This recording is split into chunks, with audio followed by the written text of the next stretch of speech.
just got home from work, so I thought I would quickly film my 9-week twin pregnancy update since we're rounding the corner to week 10. So there's just really not much to talk about this week. All of the symptoms are pretty much exactly the same, so if you want to know details about all that, go back and watch last week's video. With the exception that the nausea has gotten maybe a little bit better, and I think it's just because I'm learning how to manage it better. So I'm still nauseous like all day, sometimes worse than others, but I'm learning what to do so that I don't actually throw up. And I think the key is eating right when I wake up before I even get out of bed. Somebody left a comment that you should try Greek yogurt right before you get out of bed, which I'm gonna try, I think, tomorrow. I'm just getting really sick of crackers, and like if I start feeling nauseous, that's exactly what I go to, and I'm just kind of tired of them, and now I'm associating them with feeling nauseous, and I need to broaden my horizons a little bit and maybe get a little bit more protein in my diet. So that's all that's going on there. I did have a really difficult day yesterday.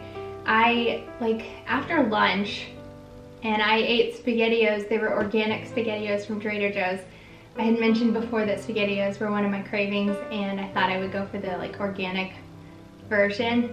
They were delicious, and I don't know if they were what caused it, but if so, worth it. Not really. I got so bloated and uncomfortable through my whole abdomen, and it started early afternoon, right after lunch, and just progressively got worse until I went to bed. And it was weird because I was still hungry for dinner, so I had a turkey sandwich for dinner.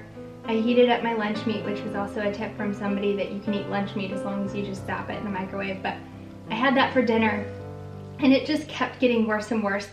I told Brad we should have taken a picture because my stomach was so bloated. It was huge.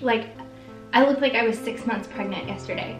I should have taken a picture, but not only did it look really bloated, it was so uncomfortable.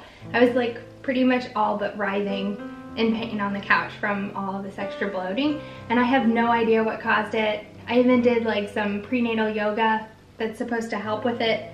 It didn't really help. My sheet of paper on the list of medications that are okay to take says you can take Gas-X, and I took 2 different doses of that. That didn't really help, but by this morning I was better, but just going to bed with that really full bloated feeling was awful. So I don't know what that was all about. I feel a lot better today, and I haven't really been that nauseous today, so I'm really happy with that, and I have some energy. I think I haven't really talked about what I've been doing for exercise, so I'll touch on that. I used to do HIIT workouts. I used to run quite a bit and do different weight trainings throughout the week, and so you're not supposed to do weights. When you're pregnant with twins, I think they frown upon any high impact, strenuous exercise, so I've had to revamp my whole exercise. And yesterday I did just some wall push-ups and some tricep dips and some air squats, just no weight, and I'm ridiculously sore today, so it's kind of embarrassing, but I've also been swimming a lot, and then we will go for a long walk around the neighborhood, and that's what I'm doing for exercise. I forgot to talk about what's going on with the babies. We got to see them on Monday. That was really awesome. So that what we saw on the ultrasound goes along with what's happening with them physiologically, and they're both about 1 inch long. So if you picture a really large grape or a big green olive, that's how big each of them are, which I think is amazing. If they were sitting in our hand, we could see them. And they have arms, legs, fingers, toes.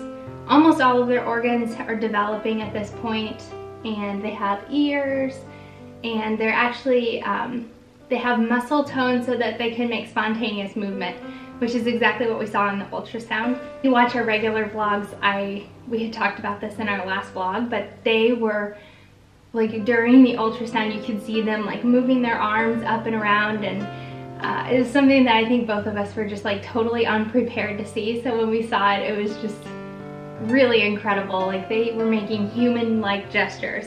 That was the first time we had seen that. Before, it was hard to distinguish what we were even looking at. So it was very different this time, and very cool. I guess another symptom that I've never really mentioned, but that I notice when I'm editing these videos, and I notice it when I'm talking to my patients and explaining a condition that they have, is that I'm getting really out of breath. And I think that's a normal thing with pregnancy. There's something about oxygen levels or your lungs or something, but like I get out of breath a lot and I have like a lot of saliva. So put that in the random category of symptoms. But everything's progressing well. We got released to our regular OB, which we go to in 2 weeks. I can't wait. My mom will be here, so she'll probably be on our vlog, and she's awesome. So I can't wait, like that first appointment for the OB, for the regular OB, and my mom will be with us. Brad's gonna come. It's just gonna be awesome. So bump update. I should have done this yesterday because yesterday was ridiculous. I'm wearing one of the 2 shirts I got that were identical, and I wore my scrubs to work today, which is fun. But here's my tummy.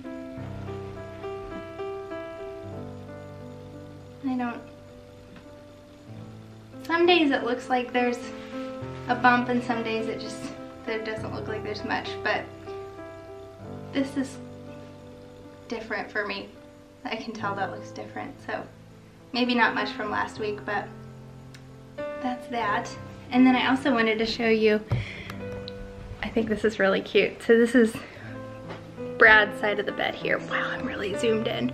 Look at his books here. The Expectant Father. This was given to us by one of our friends that lives in town here. They just had a baby in January. Dad's Guide to Pregnancy for Dummies, which he's almost read all of, and he had to stop because it's already getting to like birth and after. Bringing Up Bebe, which was a recommendation by 2 of our friends here, and he was reading it first, but I think he was almost done, but I want to read it next. So he's going to be really well prepared. He also has another one. It's the Dad's Playlist for Fatherhood playbook, something sports related. My mom got it for him for Father's Day. Really cute Father's Day gift. But yeah, he's gonna be well read when the babies arrive. So I think that's really cute. He's ready for this. I wanted to say thank you guys so much for all of your suggestions for the bottles. I had so many suggestions, just enough to like royally confuse me. Just kidding. There were a lot of you guys that recommended the same brands over and over again, so that really narrows it down for me. And for like the cloth diaper recommendations, that was all very helpful, so thank you so much. If I have any questions, I know who to ask. So I hope you guys have a good rest of your week and weekend, and we'll see you next week at 10 weeks.